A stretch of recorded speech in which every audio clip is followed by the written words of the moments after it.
त्यांचं स्वागत करायचं। धन्यवाद।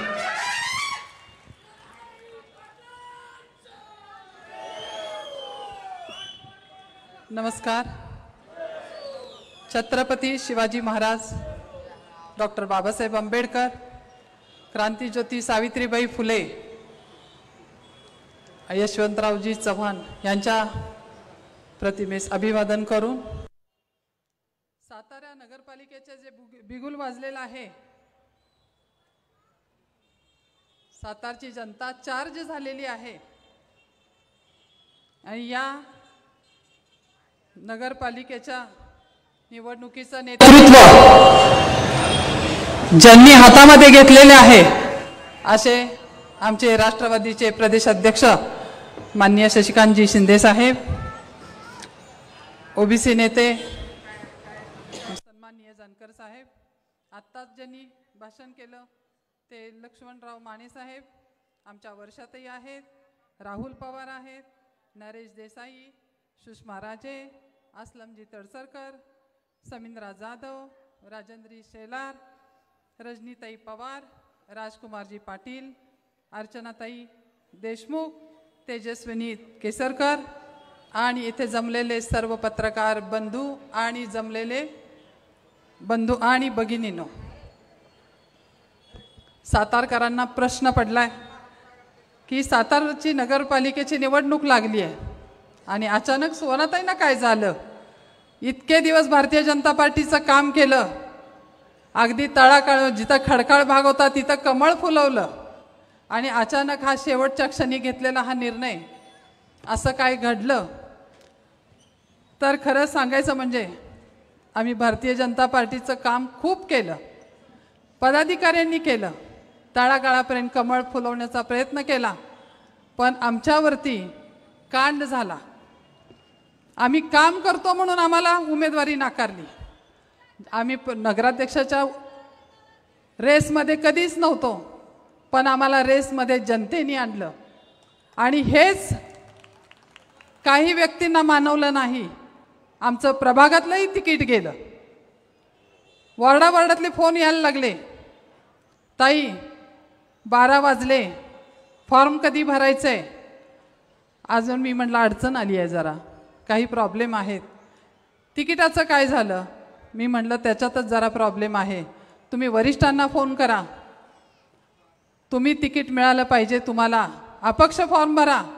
त्यांनी मला प्रभागातल्या लोकांनी ऑप्शन सांगितले, पण ताई तुम्ही ह्या वेळेला आमच्या नगरसेविका म्हणून आमच्या वॉर्डामध्ये तुम्ही आम्हाला पाहिजे। खरं तर असं वाटलं की थोडं थांबावं, नको आपल्याला ते राजकारण आणि नको काही समाजकारण। खूप खचल्यासारखं वाटत होतं, कारण ज्या ठिकाणी मी काम केलं त्या ठिकाणी मला इतका त्रास होईल मला असं वाटलं नाही। वरिष्ठांनी खूप सांगून बघितलं, देवेंद्रजी असतील, सुधीर भाऊ असतील, नितीनजी गडकरी साहेब असतील किंवा गोपीनाथराव मुंडे असतील, यांच्याबरोबर मी काम केलेली व्यक्ती आहे, त्यामुळं मला असं वाटलं नाही की माझ्यावर ही वेळ येईल। पण पुन्हा एकदा नव्याने ज्या वेळेला वॉर्डातले मेसेजेस यायला लागले त्यावेळेला मात्र मी ठरवलं आता थांबायचं नाही, कारण समाजाला आपली गरज आहे आणि आपल्याला आता थांबून चालणार नाही। तर आपल्याला शशिकांतजी शिंदे साहेब यांच्यासारखं नेतृत्व, आपल्याला त्यांच्याखाली काम करायचं आहे, म्हणून मी खरं पुन्हा एकदा उठून उभं राहिले। तुम्हाला खरं वाटायचं नाही, बरोबर 3 वाजले होते, माझा अर्जही भरून झाला नव्हता, कारण एका पक्षातनं दुसऱ्या पक्षात जायचं म्हणजे काय मानसिकता असेल लक्षात घ्या तुम्ही। 2009 सालापासून मी काम करणारी व्यक्ती, पक्षाने मला संघटनात्मक खूप मोठ्या मोठ्या जबाबदाऱ्या दिल्या, पण इथं जे काही प्रकारचं माझ्याशी कांड झालं ते मी विसरू शकणार नाही। पुन्हा एकदा नव्याने मी समाजासाठी पुन्हा एकदा उभी राहिले आणि मला आता असं वाटलं की समाज माझ्या पाठीशी आहे, त्यामुळे मला कुणाला भ्यायची गरज नाही। माझी लढाई आहे ही स्त्रीच्या आत्मसन्मानाची आहे, माझी लढाई आहे ही सातारच्या विकासासाठी आहे, माझी लढाई आहे ह्या युवा पिढीच्या भविष्यासाठी आहे, माझी लढाई आहे ह्या झोपडपट्टीच्या विकासासाठी आहे, माझी लढाई आहे ही बेरोजगारी जी सातारमध्ये आहे ते त्याच्या विरुद्ध लढाई आहे. त्यासाठी सातारकर मला नक्कीच साथ देतील हा आत्मविश्वासही मला आहे. मला विकास करायचा आहे, मला नवीन सातारा बघायचं आहे. ज्या वेळेला मी 33 वर्षापूर्वी लग्न करून आले त्यावेळेलाही असाच राजवाडा आहे, रस्ते तसेच आहेत, बाजारपेठात एखाद दुसरा मजला कुठेतरी वाढला असेल, पण बदल काय झालेला मला दिसलेला नाही आहे. आमची मुलं पुण्या मुंबईत शिकायला जातात, शैक्षणिक व्यवस्था व्यवस्थित नाही आहे, रोजगार नाही आहे, MIDC ठप्प आहे. 10-15 हजारात काय भागतो? एखाद्याचा संसार भागतो का 10-15 हजारामध्ये? पण तरी पण जी मुलं अगदी ज्यांना इलाजच नाही अशी मुलं इथं फक्त आहेत. जे पेन्शनर सिटीचं हे सातारा शहर आहे तो ठपका अजूनही तसाच आहे. पण आता आपण थांबायचं नाही. तुम्ही आत्ता थांबला तर तुम्ही 5 वर्ष थांबाल आणि विकासही सातारचा 5 वर्ष थांबणार आहे. मी एवढं आपल्याला सांगू इच्छिते. तुम्ही आत्ता नाही बदलला तर परत कधीही तुमची मानसिकता बदलाची राहणार नाही. खूप मोठ्या लोकांच्याकडे आपण पाहतो. मला काही ठेकेदार व्हायचं नाही, मला कुठलं टेंडर घ्यायचं नाही, मला माझ्या इथल्या मुलांचं भविष्य घडवायचं आहे, माझ्या इथल्या महिलांना रोजगार मिळवून द्यायचं आहे आणि मला हे सातारा शहर जी माझी कर्मभूमी आहे ती कर्मभूमीमध्ये मला एक चांगलं काम करून नाव कमवायचं आहे. यासाठी तुमच्या सगळ्यांची मला साथ हवी आहे. जसं शिंदे साहेबांनी मला एक शब्द दिलाय, ताई तुमचं एवढं नाव चांगलं आहे, तुम्ही समाजामध्ये चांगलं काम करता आणि खरं तर मी एका पैलवानाची लेक आहे, वकिलाची सून आहे आणि समाजकारण ज्यांनी केलं त्यांच्या रक्तातली मी असल्यामुळे साहेब मला काही कुठली ठेकेदारी किंवा मला राजकारण नाही करायचं आहे. मला हे सातारमध्ये समाजकारण लोकहिताची कामं करायची आहेत. त्यासाठी आपण सर्वांनी मी एकच विनंती करते, एक संधी फक्त मला द्या, एक संधी द्या, एक दिवस तुम्ही मला द्या, 5 वर्ष मी तुम्हाला देणार. हे मात्र काळ्या दगडावरची पांढरी रेष आहे. आमच्या इथं महाविकास आघाडीचे उमेदवार सगळे बसलेले आहेत. कुणी मोठे मोठे बिझनेसमन नाहीत होते, कुणी ठेकेदार नाही आहेत, कुणी कॉन्ट्रॅक्टर नाही आहे, बिचारे आपले गरीब आहेत, मध्यमवर्गीय आहेत. भले त्यांना निवडणुकीला पैसे कमी पडत असतील, भले त्यांची ताकद मानसिक मनुष्यबळ कमी पडत असेल, पण मी सातारकरांना आज आव्हान करते की तुम्ही आज ही जी मुलं, तरुण मुलं असतील, कुणी तरुण महिला आमच्या उमेदवार असतील, त्यांना ताकद देण्याचं काम हे सातारकरांनी करायला हवं. कारण आत्ता नाही तर कधीच नाही, तुमच्यात एवढं लक्षात ठेवा. यासाठी मी तुम्हाला सांगते, आता सातारा बदलायची गरज आलेली आहे. सातारा बदलायला हवा. सातारात चांगली चांगली कामं आणलेली पाहिजे. आपण पाहतोय की महिलांच्या सुरक्षिततेचा प्रश्न आहे, महिलांच्या स्वच्छतागृह नाही आहेत महिलांसाठी, महिलांना व्यावसायिक संधी मिळण्यासाठी कौशल्य विकास मार्फत जर नगरपालिकेतर्फे क्लासेस घेतले जातात ते आपल्या नगरपालिकेकडून घेतले जात नाहीत. युवकांना प्रशिक्षण फुकट मिळत नाही. तर आपल्याला हे सगळं बदलायचं आहे. आपल्याला हे जे काही नवीन नवीन काही गोष्टी करायच्या आहेत त्यात मात्र तुमची मला साथ हवी आहे.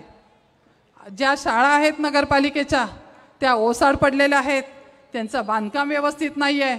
अहो गोरगरिबांच्या मुलांना डोनेशन परवडत नाही आहे. आणि मला असं वाटत होतं, मी रिमांड होमची ज्या वेळेला सदस्य होते नगरसेविका असताना त्यावेळेला मी त्यांना म्हटलं होतं बाकीच्या ठिकाणी सेमी इंग्लिश शिक्षण चालू आहे तसं आपल्या मुलांसाठीही चालू करावं. कारण ही मुलं जर का कुठंतरी कमी पडतील, कुठंतरी बाजूला राहतील अशी एक अपेक्षा मनामध्ये होती. पण मला आता आपल्याकडून अशी एक हमी हवी आहे की आत्ता आपल्याला बदलायचं आहे. आता खरं तरी आम्ही ज्यावेळेला राजवाडा रस्त्याने मिरवणुकीने येत होतो त्यावेळेला खरं तर साहेब आपल्याला मागं आपण बघितलं नाही तर सातारा बराच आपल्या पाठीशी मागं उभा होता आणि आपण पुढं चालत होतो. भले इथं लोक भिवून आली नसतील पण लोक सातारची आपल्या पाठीशी जरूर आहेत. आणि ह्या वेळेला सातारकरांनी ठरवलंय की बदल करायचा आहे. यासाठी आमचे महाविकास आघाडीचे जे काही उमेदवार असतील ज्या ज्या वॉर्डामध्ये त्या वॉर्डामध्ये सर्व सातारकरांना विनंती आहे की त्यांनी सहकार्य करावं. सगळ्यांसहित मलाही नगराध्यक्ष अशासाठी करावं कारण नगराध्यक्षाला प्रथम नागरिक म्हणतात, पण मी प्रथम सेवक म्हणून आपला काम करणार आहे. यासाठी आपल्या सर्वांची साथ हवी आहे. एवढं बोलते आणि रजा घेते. धन्यवाद. हॅलो, धन्यवाद. यानंतर आपल्या सर्वांशी बोलतायत बहुजनांचा सुपुत्र, महाराष्ट्राचा नेता झाला आणि बहुजनांना एकसंग करून इथल्या युगपुरुषांचा विचार जनता जनार्दनापर्यंत पोहोचवायला लागला. ते आपल्या सर्वांचे लोकप्रिय नेते महादेवजी जानकर साहेब. मी आपणास विनंती करतो की सातारच्या जनता जनार्दनाला आपण संबोधित करावं.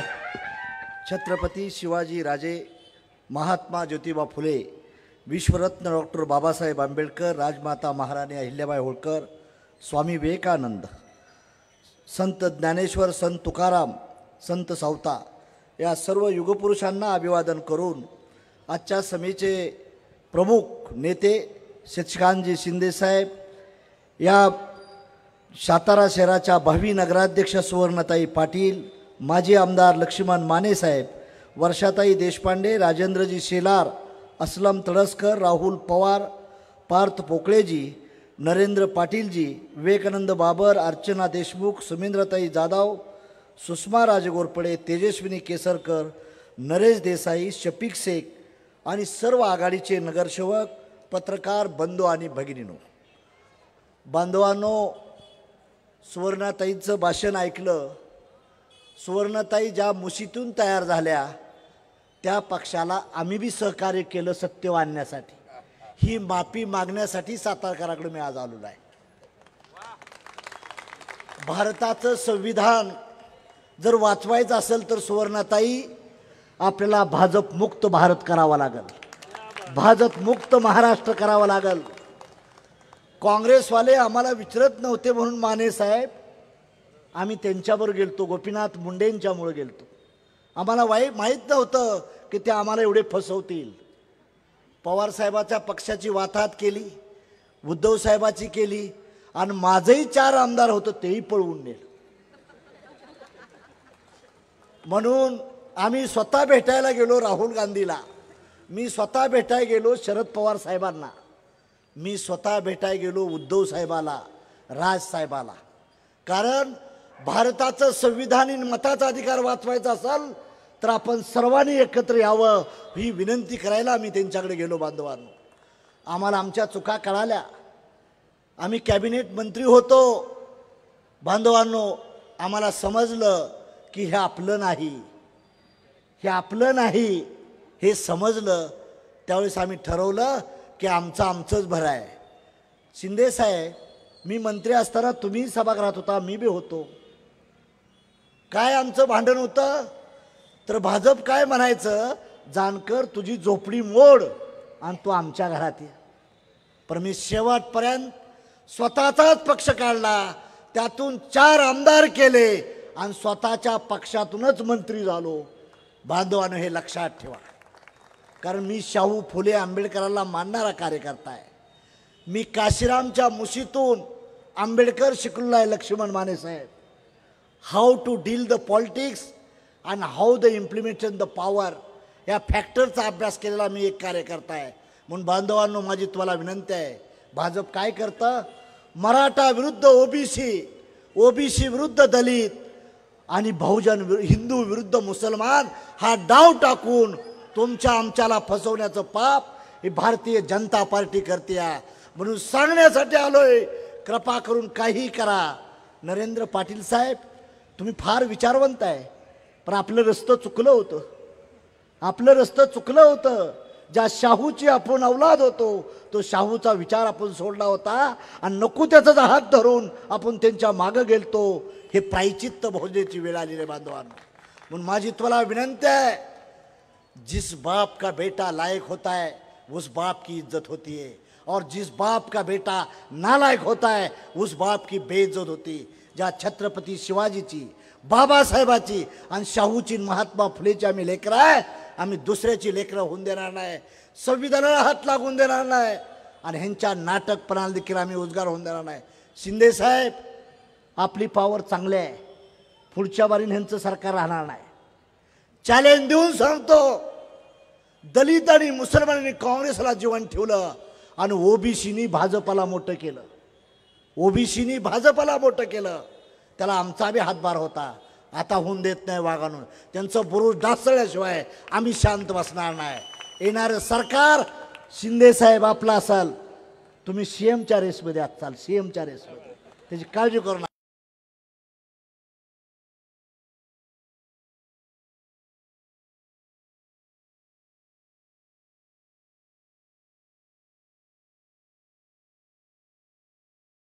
मस्ती विसरल्याशिवाय राहणार नाही. मस्तीच जिरवणार यांची तुम्हाला सांगतो. म्हणून बांधवांनो, मी नम्र विनंती करण्यासाठी आलोय. तुतारीच्या चिन्हावर उमेदवार उभा आहेत, हातावर काही उमेदवार आहेत आणि मशालीवर काही उमेदवार आहेत. हे महायुतीच्या विघटनाला संधी द्या. संधीचं सोनं करू. सातारा हा शौर्याचा जिल्हा आहे. सातारा जिल्ह्यानं नेते देश लेवलला दिलं. सातारा जिल्ह्यानं जागतिक लेवलचे पुढारी निर्माण केले. ज्या शिवाजी राजांची भूमी आहे, ज्या महात्मा फुलेंची भूमी आहे, ज्या बाबासाहेबांनी 70 बाजारमध्ये राहिले आणि ह्याच शिक्षण संस्थेत घेतलं, त्या बाबासाहेबाची भूमी आहे. माझी तुम्हाला कळकळीची विनंती आहे, तुतारीला साथ द्या. सातारचा कारभारी बदला. अतिशय चांगल्या वकिलाची सून तुम्हाला मालक मिळालेली आहे. अतिशय नरेंद्र पाटील हा चळवळीतला कार्यकर्ता आहे आणि शशिकांत शिंदेच्या नेतृत्वात चाललाय. महाराष्ट्राचा लढा त्याने गाडा वाढतात. माझी तुम्हाला कळकळीची विनंती आहे, महाविकास आघाडीच्या सर्व उमेदवारांना विजयी करा असं आवाहन करतो आणि मी आपली जाग घेतो. जय हिंद, जय भारत.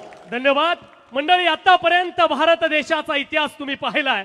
ज्या ज्या वेळी भारत देशाच्या इतिहासात संघर्ष उभा राहिलाय, त्या त्यावेळी संघर्षाबरोबर संघर्ष करणाऱ्या व्यक्तीचं नाव इतिहासात लिहिलं गेलंय. त्यामुळं ज्यांच्या रक्तात संघर्ष आहे, ज्यांच्या रक्तात निष्ठा आहे, नेहमी मी महाराष्ट्राला सांगतो, सत्तेच्या मोहापायी डझनभर झाले मिंदे.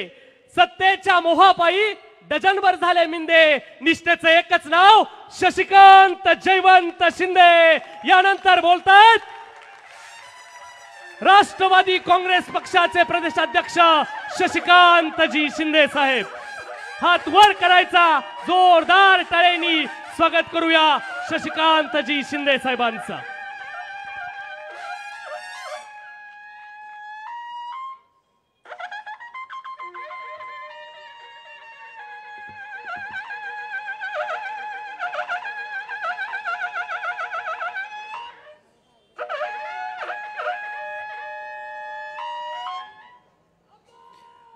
तुतारीवाल्याला सुद्धा हुरूप आलेला आहे.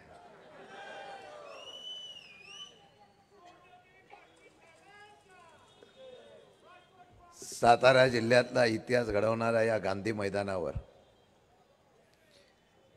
छत्रपती शिवाजी महाराजांना, डॉक्टर बाबासाहेब आंबेडकरांना, शाहू फुलेंना वंदन करून आज सातारा जिल्ह्यातल्या सातारा नगरीच्या परिवर्तनाच्या आज सभेला उपस्थित असलेले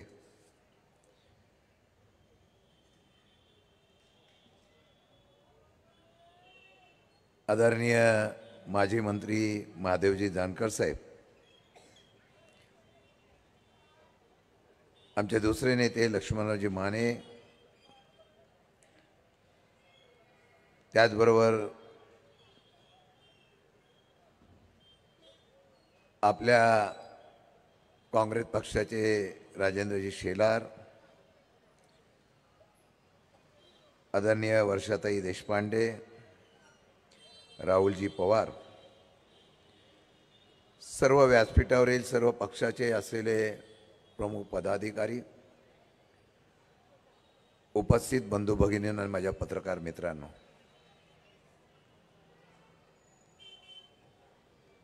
गांधी मैदानावरली सभा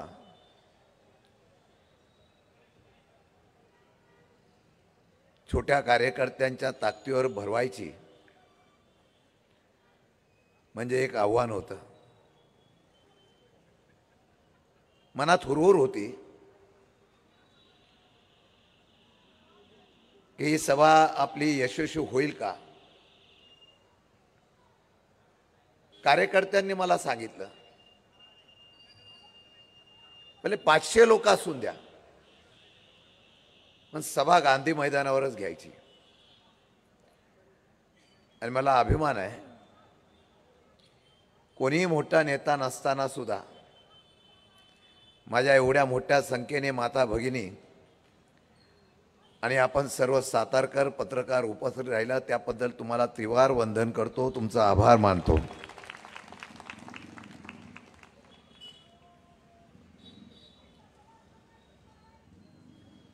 सातारा नगरपालिकेची निवडणूक लागलेली आहे.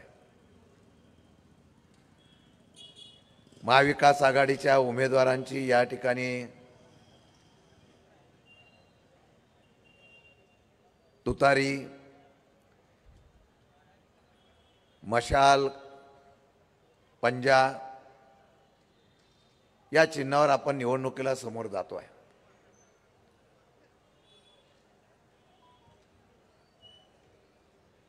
बरीच मंडळी मनापासून यायला इच्छुक होती, पण सातारचा ज्याचा उल्लेख अनेक लोकांनी केला, मोकळा श्वास घ्यायला सुद्धा ज्याला परवानगी लागते, त्या सातारकरांची अंतर्गत पाठबळ हे महाविकास आघाडीला, याचा उल्लेख मी मनापासून या ठिकाणी पहिल्या प्रथम करतो. लोकसभेला मी पाहिलं, खरोखर आभार मानतो. माने साहेब, जानकर साहेब, तुम्ही सांगितलं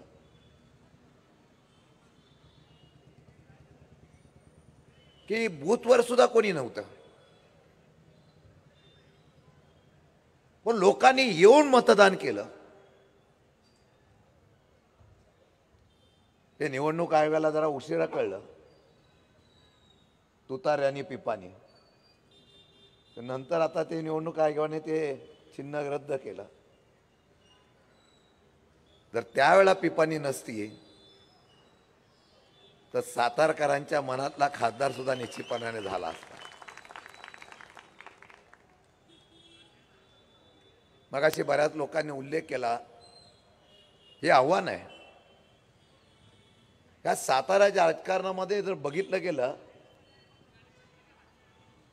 तर राजेंद्रजी, आपली हद्द सोडून कोण दुसरीकडे जात नाही.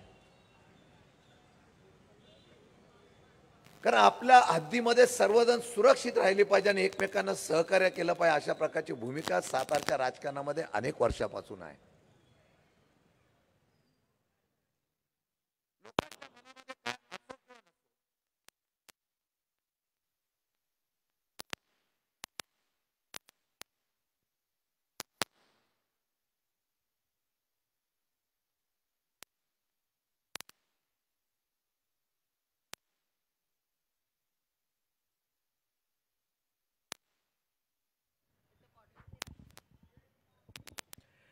हॅलो,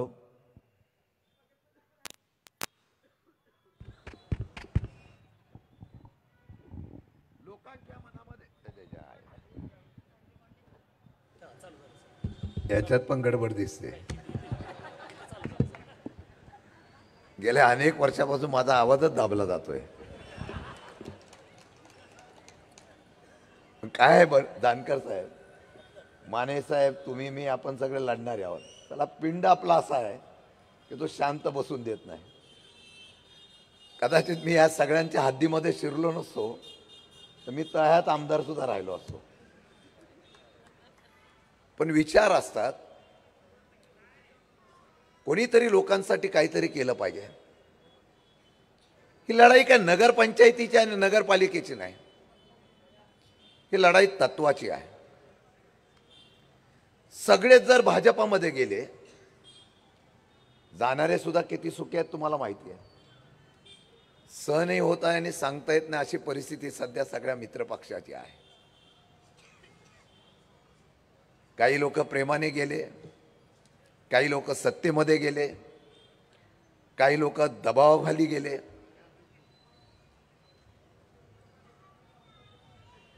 आणि सगळेच जण गेल्यानंतर सामान्य जनतेचा आवाज कोण उठवणार, हा प्रश्न जसा देशामध्ये आहे, जसा राज्यामध्ये आहे, तसा साताऱ्यामध्ये सुद्धा तोच प्रश्न आहे.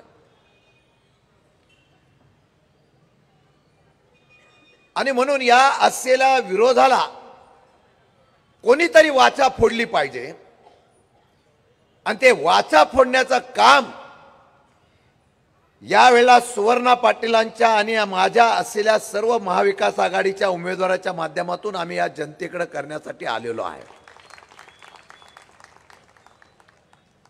मला माहिती आहे लढाई सोपी नाही, लढाई अवघड आहे. ही सुरुवात आहे. कोण काय ताम्रपट घेऊन आलेला नाही. मला माहित नाही उद्या विजय होईल का नाही, पण या गांधी मैदानावर सांगताना मला एक अभिमानाने सांगावं लागेल. या देशामध्ये आणि राज्यामध्ये ज्या पद्धतीने सत्याचा आणि सत्तेचा वापर केला जातो त्याच्या विरोधामध्ये लढण्याची चिंगारी कोणी उभी केली असेल या आमच्या शिलेदारांनी या गांधी मैदानामध्ये केली, याचा मला निश्चितपणाने अभिमान असेल. शेवटी निर्णय लोकांनी आणि जनतेने घ्यायचा आहे. निवडणूक फक्त नगरपालिकेच्या बद्दल मर्यादित नाही हो. निवडणूक देशाच्या आणि राज्याच्या असलेल्या हुकुमशाहीच्या विरोधातली आहे. जानकर साहेब, तुम्ही सुद्धा त्या ठिकाणी गेला होता. लढवाई माणूस आहे हो. ओबीसी समाजासाठी लढणारा माणूस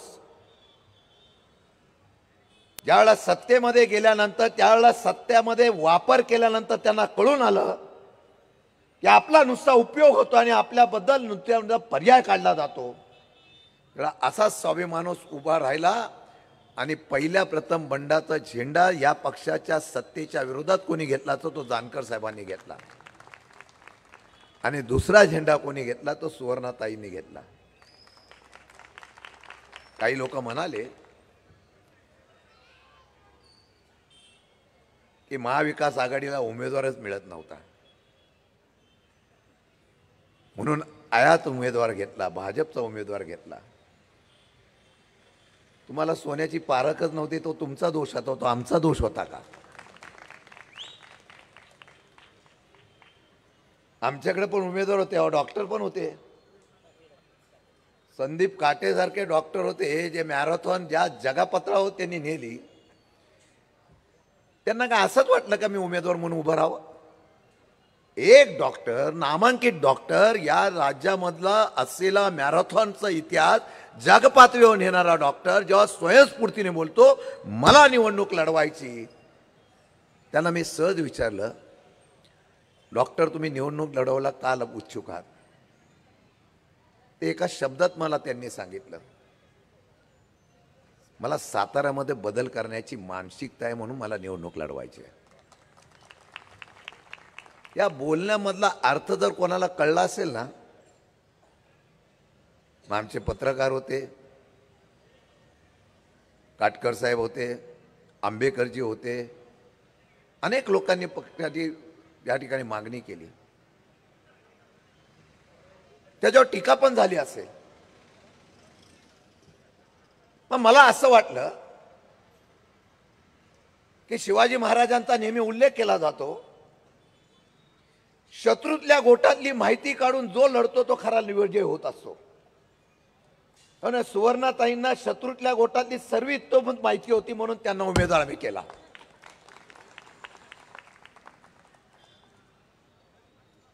हल्ली भाजपला प्रामाणिक कार्यकर्ते राहिलेलेच नाही. मगाशी त्यांनी सांगितलं 20-20-10, ओरिजिनलला 10, बाकीच्यांना 20-20, फक्त 6. पुढच्या वेळा तेवढे पण राहतील का ना शंका आहे. पण आमचा पक्ष वाढला पाहिजे, हा पक्ष वाढवण्याच्या संदर्भातली भूमिका घेणारे भाजप, इतर पक्षातले नेते, इतर पक्षातले पदाधिकारी घेऊन स्वतःच्याच पक्षातल्या कार्यकर्त्यांना त्या ठिकाणी दुर्लक्षित केले जातं. त्यावेळेलाच बंड होतं आणि त्यावेळेलाच प्रामाणिकपणाने चांगलं काम करणाऱ्या कार्यकर्त्याला संधी मिळत नसते. त्यावेळेला त्या चांगल्या कार्यकर्त्याला संधी दिली पाहिजे. ज्या शरद पवारांनी 50% आरक्षण महिलांना दिलं, ज्या शरद पवारांनी 50% आरक्षण देत असताना महिलांना आपल्या असलेल्या हिश्श्यामध्ये सुद्धा नाव नोंदण्याचा इतिहास केला. त्याच शरद पवारच्या पक्षाने सुवर्णाताईंना या ठिकाणी अध्यक्षपदाची जबाबदारी दिली आणि एका महिलेला संधी देऊन एक संधी द्या आणि इतिहास करून दाखवतो अशा प्रकारचा विश्वास दाखवला. तो आता सातारकरांनी पूर्ण करावा. मी त्यांचं भाषण मगाशी ऐकलं. हे नरेंद्रचं पाटलांचं भाषण ऐकलं. त्यात जरा फार सौम्य बोलले पण फार जास्त बोलले. पण सुवर्णाताईंचं भाषण मी ऐकलं, फार व्यवस्थितपणे बोलले. आणि मला आनंद आहे की सुशिक्षित एका महिलेला संधी दिल्यानंतर निदान सातारकरांच्या असलेल्या अपेक्षेला पूर्तता करण्याचा प्रयत्न त्या करतील एवढा विश्वास मला निश्चितपणाने या ठिकाणी आहे.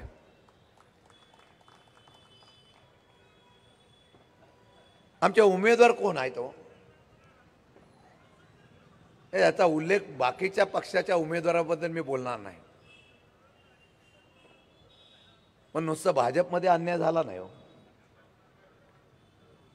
अनेक वर्ष एका नेतृत्वाच्या पाठीमागे प्रामाणिकपणाने उभे राहिलेले कार्यकर्ते, अहोरात्र त्यांच्यासाठी जीव देणारे कार्यकर्ते, ज्यावेळेला संधी येते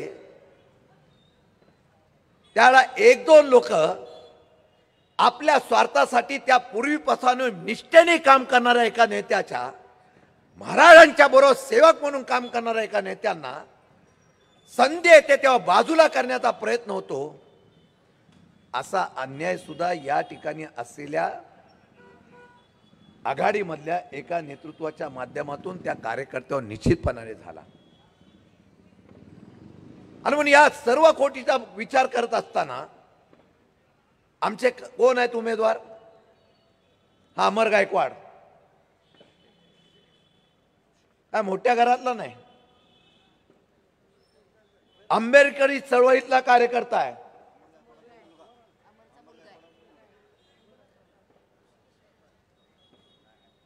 त्यांच्या मुलाला आम्ही संधी दिली. मी नेहमी त्यांना बघायचो अमर गायकवाडना.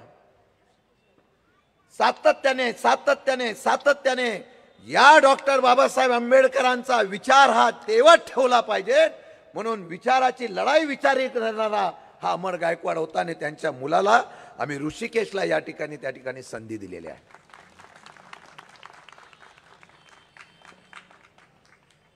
ही आमची पूजा बनसोडे आहे,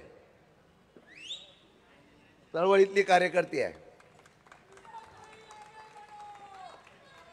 गरीब घरातली आहे, पैसा नाही आहे पण यांच्याकडे. पण तिने सांगितलं मला लढायचं आहे. मी बोललो तू आमच्याकडे का आली? तिने एवढंच सांगितलं तर मी बाबासाहेब आंबेडकरांची असलेली कन्या आहे, त्यांच्या विचाराची कन्या आहे. आंबेडकर चळवळीला, आंबेडकरांच्या असलेल्या विचाराला जर कोण त्या ठिकाणी बाजूला करण्याचा प्रयत्न करत असेल तर त्याच्या विरुद्ध लढण्यासाठी माझ्यासारखी कन्या इथं उभी राहणार आहे. त्यानंतर सचिन बाबूराव बागल आहे, अनेक कार्यक्रमाला, अनेक कार्यकर्त्यामध्ये, सार्वजनिक कामामध्ये काम करणारा कार्यकर्ता. चंदन सोपानराव जाधव म्हणून आहे, साधा कार्यकर्ता आहे. थोड्या थोड्या कार्यकर्त्यांनी, मंडळांनी काम करत करत ह्या दोघा तिघांनी आपलं एक वलय निर्माण केला आणि त्यांना वाटलं मला तरी कधीतरी नगरसेवक व्हावं. त्यांनी इच्छा व्यक्त केली. कारण काय अनेक वर्ष तेच लोक असल्यामुळे आम्ही ठरवलं यावेळेला लोकांना नवीन संधी देऊया आणि त्या ठिकाणी त्यांना संधी दिली. रजिया शेख म्हणून आहेत, माझ्या निवडणुकीला फार घराघरामध्ये पोहोचल्या होत्या, पळत होत्या. सामाजिक कार्यकर्त्या, त्यांना आम्ही संधी दिली. बचत गटातून त्यांनी चांगलं काम केलेलं आहे. दयानंद नागटिळक आहे, फार धडपड्या कार्यकर्ता आहे. रितेश अनुल लाड आहे, कोण असं वाटतो का तुम्हाला ही लोक उभी केलेली आहेत त्यातला कोण कॉन्ट्रॅक्टर ठेकेदार वगैरे असं वाटतोय का? तसं असतं तर गाला चैन बिन काय हातामध्ये मनगटामध्ये सगळं असतं. लक्ष्मी राठोड आहे, हा आमचा राठोड कार्यकर्ता आहे बंजारा समाजाचा, पण धडपड आहे त्याच्या मंडळींना त्या ठिकाणी संधी दिली. आयशा शेख आहे,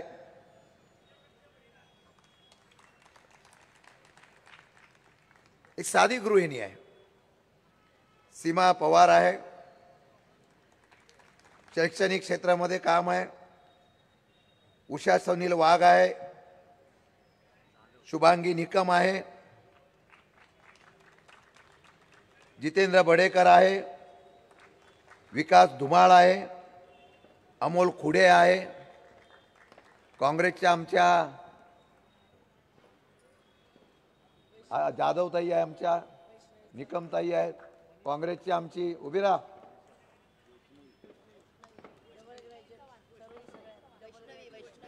वैष्णवी चव्हाण डबल ग्रॅज्युएट आहे, आता नगरसेवक झाल्यावर ट्रिपल ग्रॅज्युएट.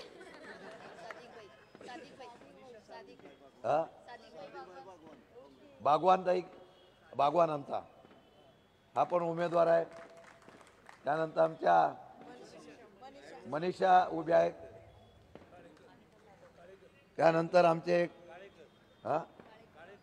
काळेकर कुठे आहे? काळेकरताई उभी आहेत. सगळ्यांची नावं घेतली. समजा एकही सर्वसामान्य कुटुंबातला गरीब घरातली लोक आहेत. आम्ही यांना संधी दिल्या फक्त एका विषयावर दिलेली आहे की सातारकर यावेळेला बदल करतील आणि नव्या चेहऱ्याला संधी देऊन नवीन सातारा उभा करण्याच्या संदर्भातला इतिहास घडवतील. हाच विश्वास मला आजच्या सभेच्या माध्यमातून आपल्याला द्यायचा आहे.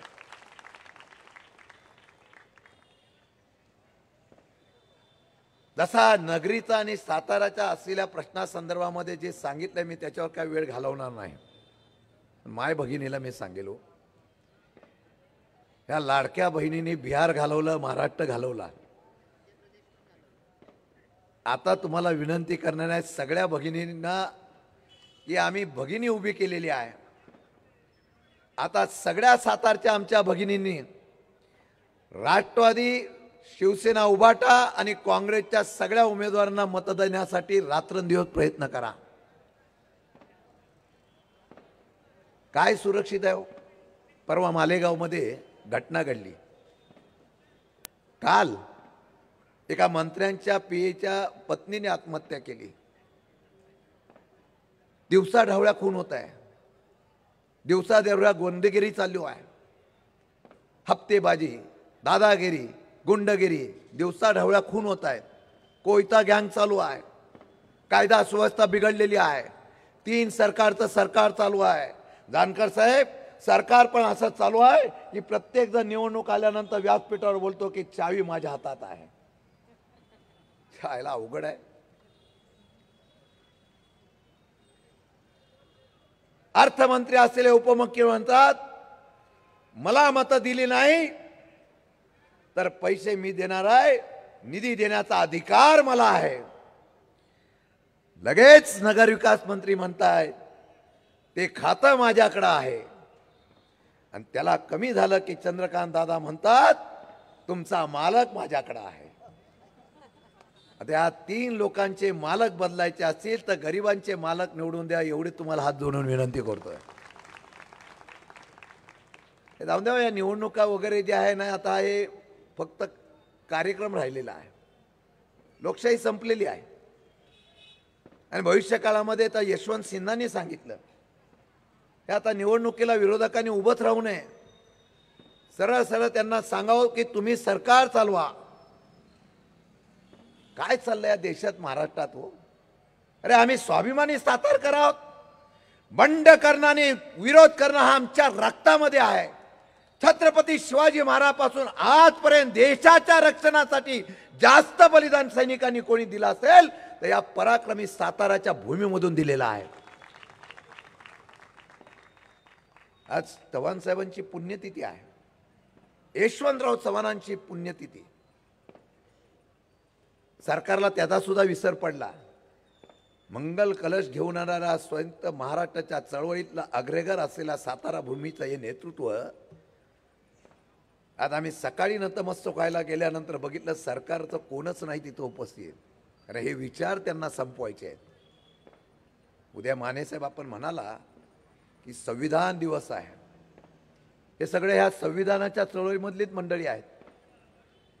काय राहिलं हो संविधानावर? संविधान बदललं नाही तरी संविधानातला डॉक्टर बाबासाहेब आंबेडकरांचा अधिकार तुमचा काढून घेतला ना. माझ्या बसलेल्या ह्या मतदाराला त्यांचा मतदान देण्याचा अधिकार सुद्धा नाही. इथं तर तसा नाहीच आहे. तुमच्या अगोदरच दुसरा जाऊन मतदान करतोय. पोलीस प्रशासन ठप्प, आतमधले असलेले शासकीय यंत्रणा ठप्प. फक्त बघतात वोटर ID कार्ड आहे का, काही बघत नाही. मतदान दिलं जातं आणि तुमचा हक्क छिनला जातो. आणि ते झालं, तुम्ही मतदान जरी दिलं तरी ते मतदान फिरवण्याची यंत्रणा आता या लोकांकडे आहे. त्यामुळे लोकशाही आज संपलेला आहे.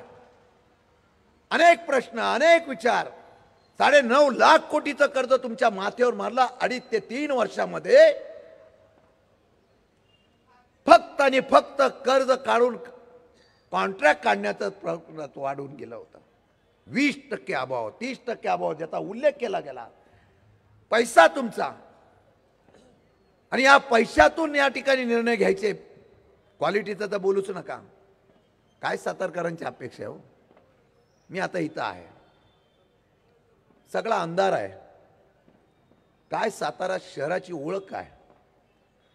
या राज्यामध्ये अनेक जिल्हे बघितल्यानंतर ते ज्या पद्धतीने डेव्हलपमेंट झाले,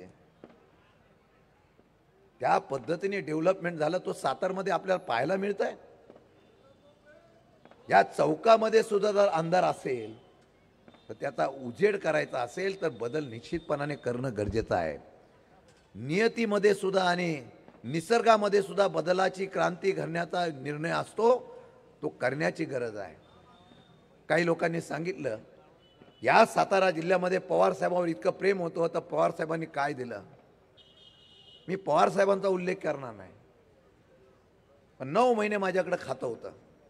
मी जिल्ह्याचा पालकमंत्री होतो.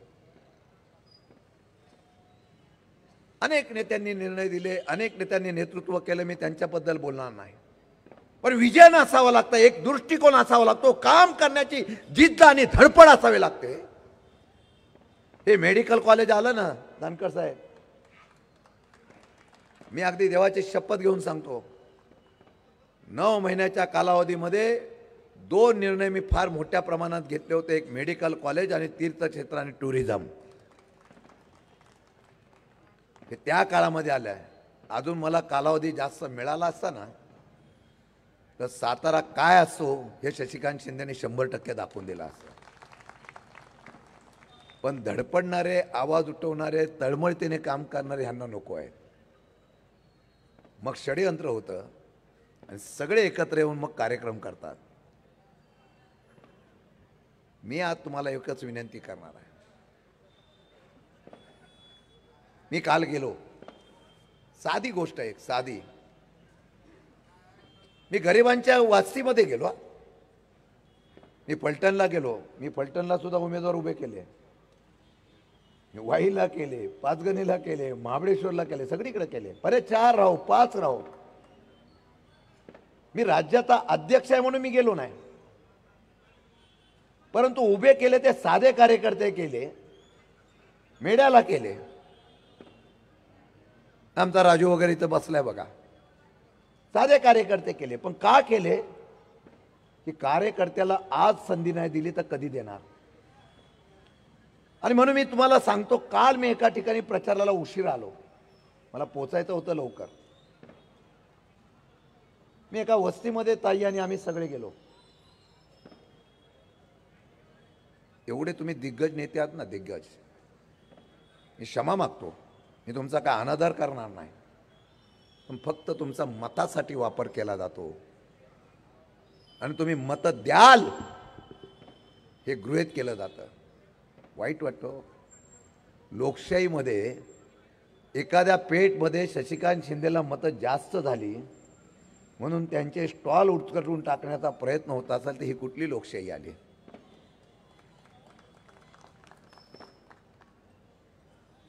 हे भाजपने हे जात धर्म वगैरे सगळं उभं केलेलं आहे. हे असंच करणार.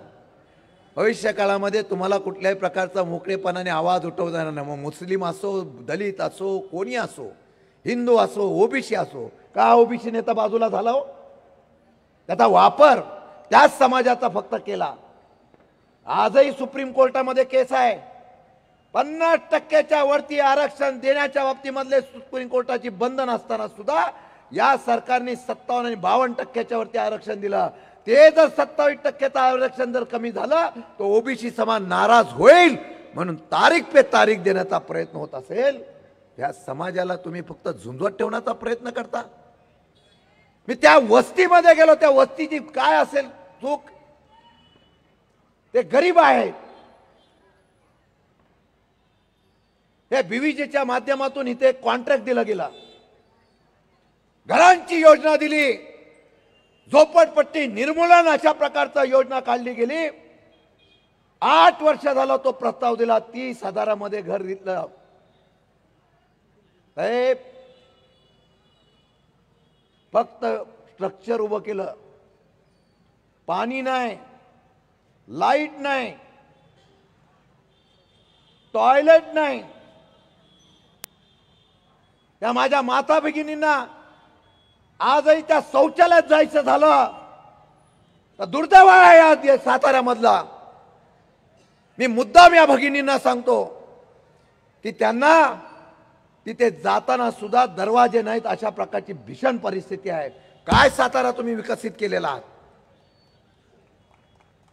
तुम्हाला त्यांच्याकडे बघायची वेळ नाही, कारण तुम्हाला रस्ते करायचे आहेत, तुम्हाला प्रगती करायची आहे. पण गरीबाच्या घरामध्ये आजही तिथे पाणी नाही. आज अशा प्रकारचा निर्णय तुम्ही घेतला. काल या सरकारने नोटीस काढली, इरिगेशनच्या बाजूला असलेल्या जागेवर 40-50 वर्षापासून जी लोक राहत आहेत, पुण्याच्या असलेल्या जागेमध्ये तुमचा डोळा असेल, पण सातारच्या असलेल्या जमिनीमधल्या त्या लोकांना तुम्ही नोटिसा काढून त्यांच्या गरिबांच्या सह्या बसवून घेतल्या आणि सांगितलं तुम्हाला बाहेर जावं लागेल. वा रे सरकार, लढाई आमची ह्याच्या विरोधात आहे. आम्ही सुद्धा भाजपमध्ये घेऊन जाऊ शकलो असतो, पण यांचा आवाज कोण उठवणार? माझ्या माय भगिनींना संरक्षण नाही, पोलीस हतबल झालेले आहेत, सर्रास गुंडराज चालू आहे, दबाव दबाव दबाव. फलटण मध्ये आत्महत्या एका डॉक्टरने केली. आम्हाला याची चीड यायला नको? सर्वसामान्य घरामध्ये राहणाऱ्या लोकांना त्याप्रमाणे त्रास दिला जातो, याची चीड यायला नको? मी तुम्हाला आश्वासित करतो, वेळ झालेला आहे, पण मी तुम्हाला शब्द देतो, एक संधी, फक्त एकच संधी. माझ्या सातारकरांनी हे दडपशाही झुगारून सर्व धर्माच्या लोकांनी एकदा एक संधी फक्त माझ्या महाविकास आघाडीला देऊन बघा. मी तुम्हाला शब्द दिलेला खरा करून दाखवतो. त्या IT पार्क असो, सातारचा विजन असो, विकास असो, ती करण्याची जबाबदारी माझ्या सकट माझ्या नगराध्यक्ष आणि माझ्या सगळ्या उमेदवाराची असेल. आणि महाराष्ट्राला कळून द्या हो, 10,000 15,000चा भाव फुटायला लागला. आता चेक नाक्यावर नोटा चेक करतात म्हणून डायरेक्ट अकाउंट पे व्हायला लागलाय. काय त्याला लोकशाही राहिलेली आहे? डायरेक्ट अकाउंट मध्ये पेमेंट जर येत असेल तर निवडणूक आयोग काय करतं मला कळत नाही. आणि हे भयानक आहे. पैसे तुमचेच आहेत, पैसे तुमचेच वापरले जातात. आणि मग पैसे आणि माणसं विकत घेतल्यानंतर विकासाची तुमच्याकडून अपेक्षा का करावी? मी आपल्याला विनंती करतो, सगळ्यांना हात जोडून विनंती करतो. ही लढाई आहे, मला माहिती आहे, मी फार सोसलेलं आहे, आम्ही सगळ्यांनी सोसलेलं आहे. परंतु कोणीतरी संघर्ष केला पाहिजे म्हणून उभा राहिलेलो आहे.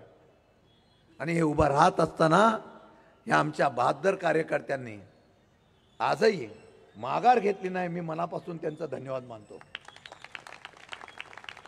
हे नाही तर उभं राहायचं एवढं सोपं आहे काय?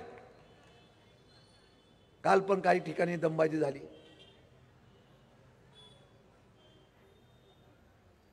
साताऱ्यात राहायचं का नाही? एकदा सगळ्यांना सातारच्या बाहेर काढून टाका. माझी विनंती सगळ्यांना हात जोडून आहे, एक फक्त बदल करून बघा. लोकशाही जिवंत राहिल्या हा संदेश, गरिबांना निवडून देतो हा संदेश सातारच्या नगरपालिकेच्या माध्यमातून तुम्ही करून दाखवा. मला माहिती आहे आमचे उमेदवार गरीब असले पोचणार नाही पोचणार, पण आमचा हातची ही सभा तुम्हाला आव्हान करण्यासाठी एवढ्यासाठी आहे आणि तुम्ही कराल. सातारकर काय करू शकतात? सातारचा कंदी पेढा होता तो जसा प्रसिद्ध आहे तसा राजकारणामध्ये इतिहास घडवण्याचा कंदी पेढा सातारकर करू शकतात. हे करण्याची जबाबदारी तुमची आहे. म्हणून जाताना कार्यकर्ते भले छत्रपती शिवाजी महाराजांकडे का फार सैन्य नव्हतं, ठराविक मावळे होते, पण हिंदवी स्वराज्य स्थापन केलं ना, हे आमचे मावळे आहेत सगळे. तुम्ही घराघरामध्ये जा, 5 दिवस निवडणूक आहे पण चमत्कारिक आहे. जास्त दिवस प्रचाराला तुम्हाला दिलेच नाहीत कारण त्यांचं सगळं फिक्स आहे. निवडून येण्याची सिस्टीम फिक्स आहे, सगळं फिक्स आहे.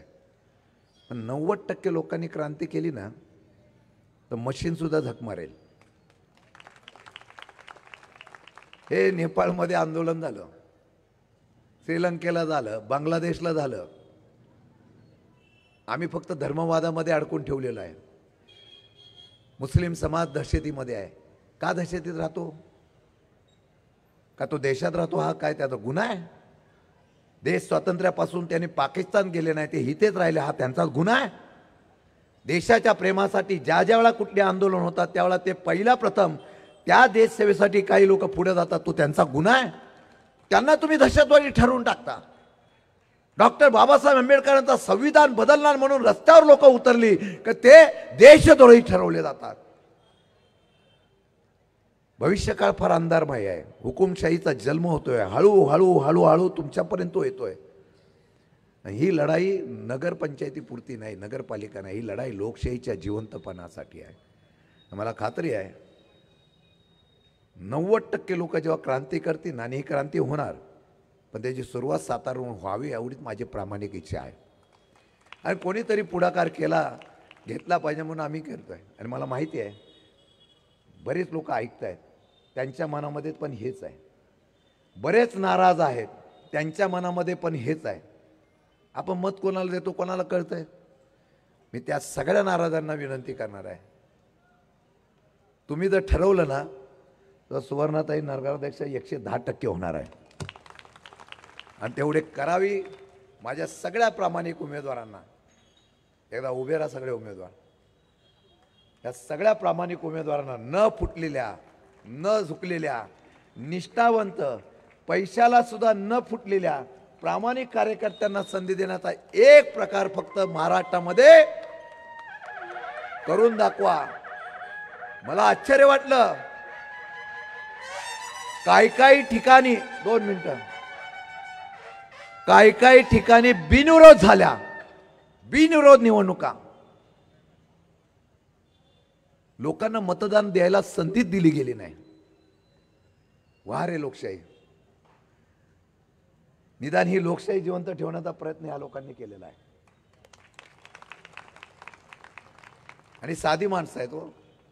सातारकर साध्या माणसांना निवडून देतो एवढा फक्त महाराष्ट्रात संदेश जाऊन द्या. देशात बदल झाल्याशिवाय राहणार ना, हा माझा विश्वास तुम्हाला देतो. आम्ही शब्द देतो तसा मी पण शब्दाचा पक्का आहे आणि निष्ठावंत आहे. मी शब्द देतो, जर तुम्ही संधी दिली, सोनं करून दाखवलं नाही तर राजकारणात राहणार नाही, एवढा शब्द देतो. जय हिंद, जय महाराष्ट्र. धन्यवाद शिंदे साहेब. यानंतर आपला जो जाहीरनामा आहे तो प्रकाशित केला जातोय. मोजून 2च मिनिट. जाहीरनामा जो आपल्या पक्षाचा आहे